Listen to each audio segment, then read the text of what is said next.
तो और भी कोई सवाल है तो आप पूछ सकते हैं। पूछिए ब्रदर। इसमें एक क्वेश्चन और है, जिस तरह अभी बहुत से लोग कहते हैं कि जैसे हम कहते हैं कि हम अभी व्यवस्था को नहीं मानते हैं, लेकिन बहुत से लोग कहते हैं कि व्यवस्था में तो ये हुक्म है कि तू अपने पिता की पत्नी से शादी नहीं करना, उन्हें अपनी बहन से शादी नहीं करनी, या उसमें कुछ नजदीक के रिश्ते परमिशन ने ऑर्डर दिया था कि हमें वहां शादी नहीं करनी है। तो अभी वो बोलता है कि जब यीशु मसीह ने अगर बलिदान दे दिया, अगर अब तुम बोलते हो कि व्यवस्था को नहीं मानना, तो फिर कहते फिर तुम अभी क्या तुम अपनी बहन से या माँ से या उससे शादी करते हो, तो फिर तुम उसको क्यों मानते हो?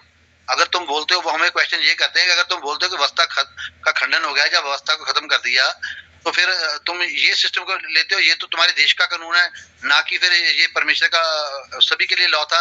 ये तो केवल और केवल इजरायलियों के लिए लॉ था ना परमेश्वर का। ओके, तो आनंद जी का और एक प्रश्न है कि उन्होंने कुछ रिलेशन के बारे में बातें किया, शादी के बारे में बातें किया। तो देखो, शादी जो है व्यवस्था आने से पहले भी लोग करते थे।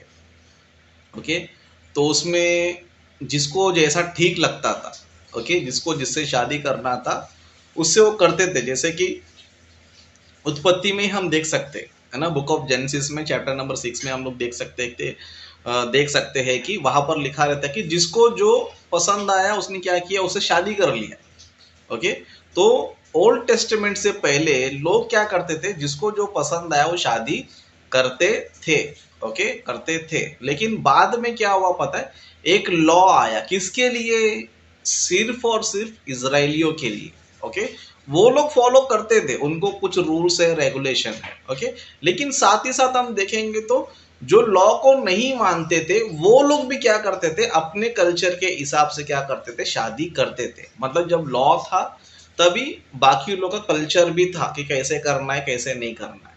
ओके, तो अभी आज के तारीख में जो लोग शादी करते हैं वो व्यवस्था के हिसाब से नहीं करते हैं।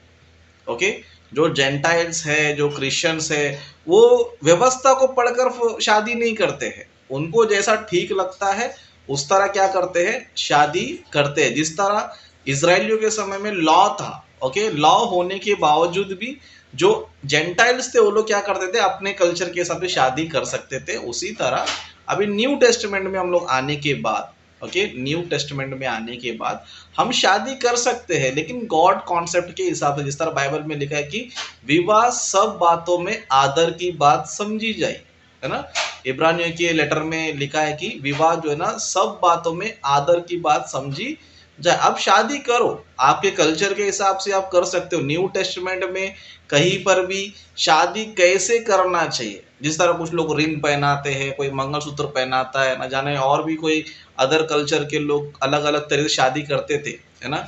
तो बाइबल जो है हमें कल्चर के बारे में तो नहीं बताता है कि या फिर शादी के बारे में ये नहीं बताता कि रिंग पहनाना है या फिर मंगलसूत्र पहनना है या फिर को और कुछ करना है। इसके बारे में बाइबल हमें कुछ बताता नहीं है ना। अपना कल्चर में जैसा शादी है तुम वैसा कर सकते हो, लेकिन कैसे करना है बाइबल हमें बताती नहीं है। लेकिन एक चीज हमें बताती है कि विवाह क्यों है, विवाह क्यों है, परमेश्वर ने विवाह क्यों बनाया है, विवाह का मकसद क्या है, परमेश्वर ने हमें उन बातों को बताया। जैसे कि शुरुआत में ही देख सकते हैं कि विवाह इसलिए परमेश्वर ने बनाया कि तुम शादी करो, बच्चे पैदा करो और क्या करो, बच्चों को प्रभु के मार्ग में चलाओ, है ना, प्रभु के मार्ग में चलाओ। तो शादी करो परमेश्वर की इच्छा पूरा करने के लिए, परमेश्वर की योजना को पूरा करने के लिए, और अपने बच्चों को आप प्रभु में आगे बढ़ाओ, ये कॉन्सेप्ट बाइबल में है। लेकिन शादी कैसे करना चाहिए इसका बाइबल में नहीं। रिंग पहनना है या मंगलसूत्र पहनना है या फिर और भी कोई अदर चीज पहनना है, ये बाइबल हमें नहीं बताती है। लेकिन शादी क्यों है, क्यों करना चाहिए, बच्चे क्यों पैदा करना चाहिए, कैसे जीना चाहिए, बाइबल हमें ये बताती है। और दूसरी बात ये है कि अभी हम लोग व्यवस्था के हिसाब से शादी कर रहे हैं, बोलते व्यवस्था के हिसाब से हम लोग शादी नहीं कर रहे। ओके, लॉ के हिसाब से हम लोग शादी नहीं कर रहे, हमारे कल्चर के हिसाब से हम क्या कर रहे हैं। जैसे इंडिया कल्चर है, इंडिया में कर रहे हैं, पाकिस्तान के जो कल्चर है पाकिस्तानी करते हैं, अमेरिकन के जो कल्चर है वो लोग अपने हिसाब से करते हैं। इसके लिए देखो, क्रिश्चियन शादी में सबके कल्चर तरीके सबके अलग अलग होते हैं। तो अभी लॉ में लिखा है, ओके, लॉ में लिखा है, लेकिन लॉ में लिखने के बावजूद भी हम लॉ की तरह नहीं करते हैं। ओके, लॉ की तरह हम लोग नहीं करते, हम अपने कल्चर के हिसाब से करते हैं। और न्यू टेस्टमेंट में जो हमें बाइबल बताती है कि विवाह सब बातों में आदर की बात समझी जाए, तो हम मसीह लोग न्यू टेस्टमेंट के हिसाब से, ओके, न्यू लॉ के हिसाब से हम शादी करते हैं, ना कि हम ओल्ड टेस्टमेंट के हिसाब से। ओके, तो आशा करता हूँ कि आनंद ब्रदर का सवाल का जवाब मिल चुका है। ओके, और भी किसी को पूछना है तो आप लोग पूछ सकते हैं। राजीव भाई, जय मसीह की। हाँ, जय मसीह की। बोलिए जी जी। राजीव भैया, मुझे एक सवाल करना था। जैसे ये यहूदी ये जो अपना यहूदी वाले, तो ये क्या इनका मुझे एक सवाल था। जैसे टोपी पहनते हैं राजेश भैया, तो ये मसीह में भी होते हुए ये टोपी पहन के दुआ करते हैं, और टोपी के ऊपर स्टार होता है, तो इनके झंडे में भी स्टार होता है। तो राजीव जी, बाइबल में अलाउ है हमें टोपी पहन के, तो उसका निशान भी स्टार जैसा अपने सिर में टोपी में जो लगाना चाहिए, ये हमें बाइबल समझाती है। तो मैं इसके बारे में पूछना चाह रहा था, ये टोपी पहन के हम दुआ करते हैं, हम कर सकते हैं हम? ओके ओके, ठीक है। तो ईरा ब्रदर का सवाल ये है कि जो मैसाइनिक लोग हैं, जो कि यहूदी है, ओके, तो वो लोग जो है सर पे टोपी लगाते हैं और टोपी पर स्टार भी लगाते हैं और स्टार लगे प्रेयर करते करके हीरा ब्रदर पूछ रहे, और ये पूछ रहे कि क्या हमें भी उसी तरह करना है क्या। ओके, तो मेरा सीधा जवाब है कि बिल्कुल करने की जरूरत नहीं है। ओके, करने की जरूरत नहीं है। क्यों जरूरत नहीं है? क्योंकि बाइबल में कहीं पर भी, न्यू टेस्टमेंट में एक भी जगह तुम सर पे टोपी पहनना चाहिए, टोपी पे स्टार होना चाहिए, तब प्रार्थना करना चाहिए, कहीं पर भी नहीं लिखा है। लेकिन बाइबल हमें ये बताती है कि जब तू प्रार्थना करे तो अपने घर में जा, है ना, गुप्त में क्या कर, परमेश्वर से प्रार्थना कर और हाथ उठा के प्रार्थना कर, है ना। बाकी लेटर्स में लिखा है हाथ उठा के प्रार्थना करो, है ना। तो परमेश्वर हमें ये बताता है कि तुम प्रार्थना करो, ओके। और प्रार्थना में क्या करना चाहिए, परमेश्वर की हम महिमा करना चाहिए, परमेश्वर का हम धन्यवाद देना चाहिए। और साथ ही साथ आपको भी कोई समस्या है, कोई भी प्रॉब्लम है, तो उसके लिए भी आप प्रार्थना, विनती, निवेदन आप कर सकते हैं। और साथ ही साथ आपको देश के लिए प्रार्थना करना है, चर्च के लिए प्रार्थना करना है, उस तरह कलीसिया में जो लोग तकलीफ में, परेशानी में है, या फिर उनके आत्मिक उन्नति के लिए कि वो लोग ज्ञान को सीखे, अच्छी तरह आगे बढ़े। तो ये सारी चीज़ें हमें प्रार्थना में बताया गया है। ओके, बाइबल में कहीं पर भी नहीं लिखा है कि तुम सर पे टोपी पहनना चाहिए, है ना, उस पर स्टार होना चाहिए, इस तरह तुम प्रार्थना करे तो तुम्हारी प्रार्थना मैं सुनूंगा, ऐसे बाइबल में कहीं पर भी नहीं। ओके, तो ये जो लोग कर रहे हैं, क्या होता है, सिर्फ एक दिखावा है। ओके, एक अपना प्रेजेंटेशन ये लोग करते रहेंगे कि हम मसैनिक लोग प्रेजेंटेशन दिखाते रहेंगे, लेकिन बाइबल में ऐसा कुछ भी नहीं है कि सर पे टोपी पहन के प्रार्थना करना चाहिए। ओके, या फिर परमेश्वर ने कहीं बोला नहीं कि अगर तेरी प्रार्थना में सुनना चाहिए तो तेरे सर पे टोपी होना चाहिए और उस पर स्टार होना चाहिए तो ही मैं प्रार्थना सुनूंगा करके परमेश्वर ने, ओके, कहीं पर भी बाइबल में इस तरह कहीं पर भी लिखा नहीं है। अगर आपको प्रार्थना करना है, लोगों को अपने आप को प्रेजेंट करना है, तो आप जो है कर्म करो, अच्छे कर्म करो, है ना। बाइबल हमें ये बताती है कि लोग तुम्हें कैसे जानना चाहिए, कैसे पहचानना चाहिए तुम प्रभु के लोग हैं, है ना। क्या तुम सर पे टोपी लगा के, कुर्ता पहन के, है ना, जैसे कि अदर रिलीजन वाले करते हैं, है ना। सब जैसे मुसलमान है तो अपने आप को प्रेजेंट करने के लिए वो सर पे टोपी लगाता है, कुर्ता पहनता है ना, इतर बितर ला के जो है ना घूमता है, वो उसका प्रेजेंटेशन है। उस तरह हिंदू को हम देखेंगे तो सर पे शेंडी लगा लेते हैं, लाल टीका माथे पे लगा लेते हैं, भगवा कलर का वो लोग घूमते हैं, वो लोग का ट्रेडिशन है। ओके, लेकिन क्रिश्चियनिटी का जो है ना, कोई पहरावा नहीं है कि प्रेजेंटेशन के लिए हम क्रिश्चियंस है ना, या फिर क्रॉस पहनना है ना। क्रॉस की भी जरूरत नहीं है आपको, है ना। क्रॉस भी, टोपी तो दूर की बात है, आप जीसस का क्रॉस भी आपको पहनने की जरूरत नहीं है प्रेजेंटेशन के लिए। लेकिन क्या जरूरत है, परमेश्वर क्या चाहता है कि हम लोग जो है लोग को अपने आप को मसीह प्रेजेंट करना चाहिए। ओके, क्या रीजन है बोलते, एक वचन हम पढ़ेंगे। ओके, मत्ती की पुस्तक में हम पढ़ेंगे, गॉस्पेल ऑफ मैथ्यू।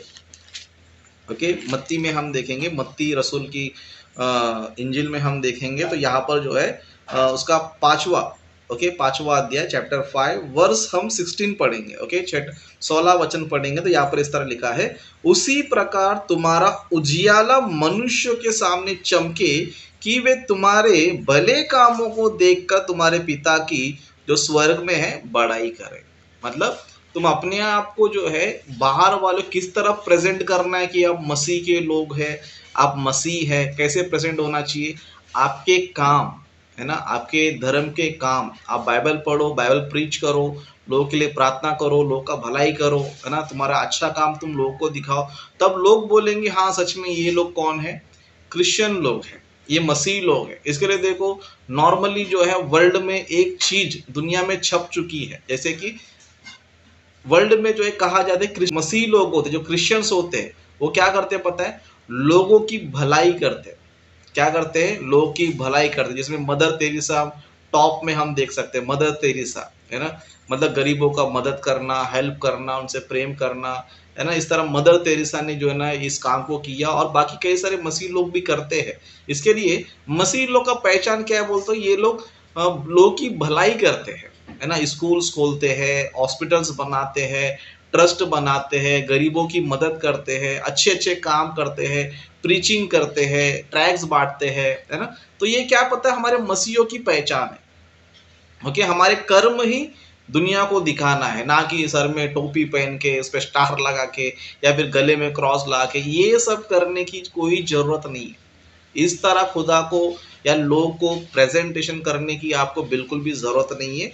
आप अपने अच्छे काम करो, आप अपने भले काम करो, लोगों से अच्छा व्यवहार रखो, लोगों से अच्छी क्या करो, व्यवहार रखो, उनसे अच्छा रिलेशन रखो, अच्छे से बात करो, उनकी मदद करो, हेल्प करो, जितना आपसे हो सकता है उनको अच्छा ही लोगों को बताने की कोशिश करो। इस तरह अपने आप को प्रेजेंट करो कि वी आर क्रिश्चियंस।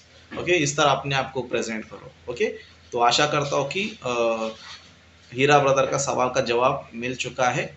तो एक आखिरी सवाल हम लेंगे, तो आप में से किसी को पूछना है तो आप लोग पूछ सकते हैं।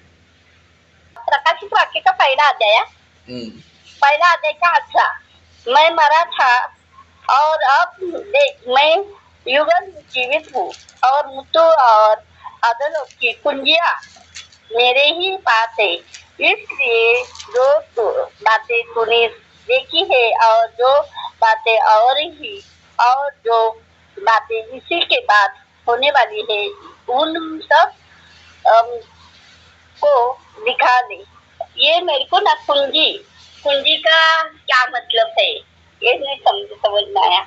ओके, तो प्रतिभा सिस्टर का यहाँ पर प्रश्न ये है कि यहाँ पर जो आधोलोक की कुंजी मेरे पास है, ओके, इसका मतलब क्या है करके इस तरह प्रतिभा सिस्टर का प्रश्न है। ओके, तो यहाँ पर जो है आधोलोक की कुंजी मेरे पास है, यानी कि इसका अर्थ ये है कि आधोलोक का अधिकार मेरे पास है ना, आधोलोक का अधिकार मेरे पास है, क्योंकि यीशु मसीह ने कहा था कि स्वर्ग और पृथ्वी, है ना, स्वर्ग और पृथ्वी और आधोलोक सबका अधिकार किसको दिया गया है, यीशु मसीह को दिया गया है। तो स्वर्ग में भी यीशु मसीह ही राज्य कर रहे हैं, ओके, पृथ्वी पर भी यीशु मसीह ही राज्य कर रहे हैं, और उस तरह आधोलोक में भी कौन राज्य कर रहे हैं बोले तो यीशु मसीह ही राज्य कर रहे हैं। मतलब सब कंट्रोल उनके हाथ में, पिता ने जो है सब कंट्रोल जो है उनके हाथ में दिया है, और उनके अंडर में ही सब कुछ चल रहा है। तो इसीलिए यीशु मसीह ने कहा मैं मर गया था और अब मैं देख युगानुग जीवित हो,